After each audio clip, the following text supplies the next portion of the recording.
Israel और Hamas के बीच मिस्र में शांति समझौते पर बातचीत जारी है, लेकिन हमास की नई नई शर्तों ने ट्रंप की मुश्किलें बढ़ा दी है। वहीं इजरायल ने युद्ध के 2 साल पूरे होने पर गाजा में भयानक हमला किया है। इजरायल ने हमास के साथ हिजबुल्लाह के लड़ाकों को भी बारूदी धमाके से दहला दिया है। उधर पीएम नेतन्याहू ने यह दावा करके ट्रंप को अलर्ट कर दिया है कि ईरान ने ऐसी मिसाइल बना ली है जिसकी रेंज में पूरा अमेरिका आने वाला है।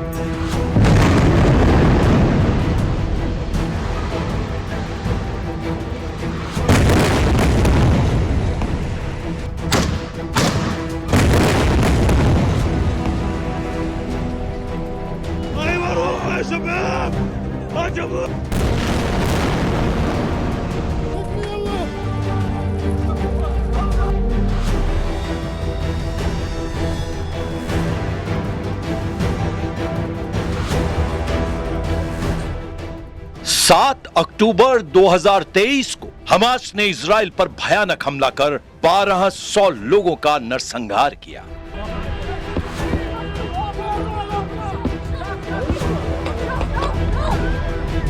सात अक्टूबर 2025 नेतन्याहू की मुनादी अब अमेरिका में फटेगी खामनेई की इंटरकॉन्टिनेंटल मिसाइल।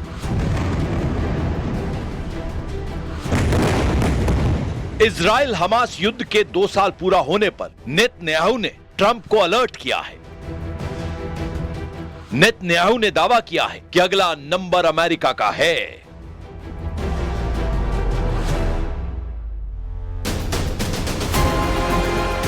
कि ईरान ने 8000 किलोमीटर की दूरी तक हमला करने वाली बैलिस्टिक मिसाइलें बनानी शुरू की हैं। इनमें 3000 किलोमीटर और जोड़कर वो अमेरिका के पूर्वी तट तक हमला कर सकता है।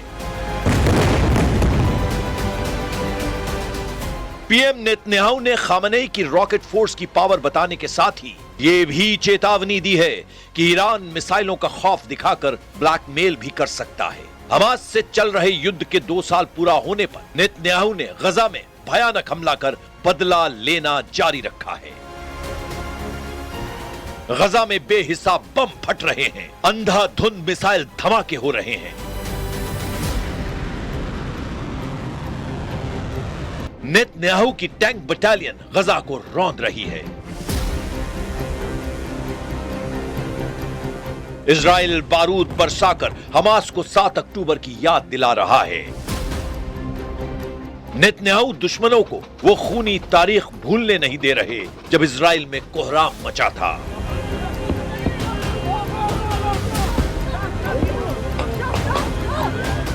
दो साल पहले जैसे हालात इजराइल में थे, उससे भयानक त्रासदी इजराइल के दुश्मन देशों में कहर ढा रही है। गजा में हमास पर बमों की बरसात हो रही है। लेबनान में हिजबुल्लाह फाइटर दौड़ा दौड़ा कर मारे जा रहे हैं। हूथी लड़ाकों को भी इजराइल बेरहमी से कुचल रहा है।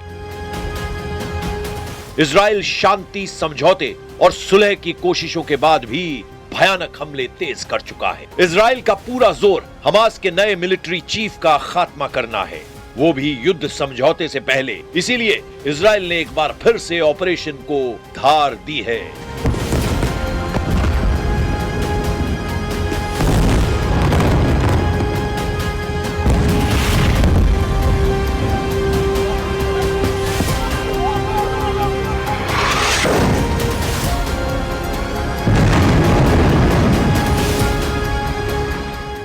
गजा में हमास का नया चीफ रायद साद है। रायद साद 7 अक्टूबर 2023 के नरसंहार का आखिरी मास्टरमाइंड माना जाता है। 53 साल का रायद साद 2005 की पीढ़ी का टेरर कमांडर है। 20 साल पहले इजराइल को गजा पट्टी से खदेड़ने वाली फोर्स में रायद साद शामिल रहा है। हमास के असल ऑपरेशन चीफ के रूप में काम कर रहा रायद साद फिलहाल इज अल दीन हद्दाद के साथ मिलकर काम कर रहा है।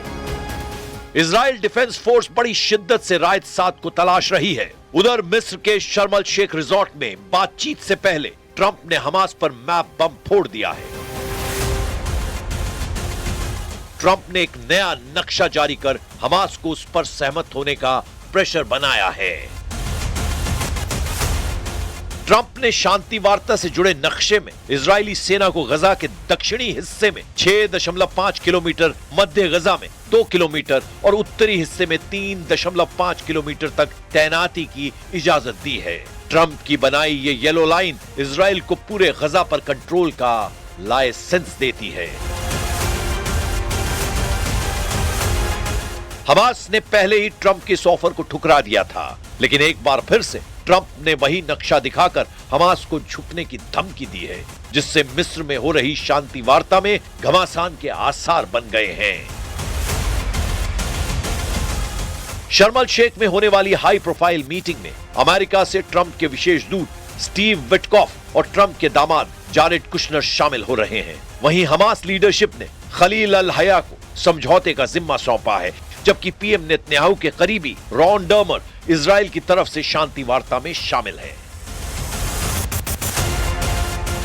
युद्ध समझौते से पहले प्रेसिडेंट डोनाल्ड ट्रंप हमास पर दबाव की रणनीति बनाए हुए हैं। ट्रंप ने साफ साफ कहा है कि हमास ने जरूरी शर्तें नहीं मानी तो समझौता नहीं होगा। अगर समझौता टूटा तो फिर हमास को अमेरिका से निपटना होगा। And in the negotiations, do you have any red lines in terms of Hamas disarming and whatnot? Or are there No, I have red lines. If certain things aren't met, we're not going to do it. But I think we're doing very well, and I think Hamas has been agreeing to things that are very important.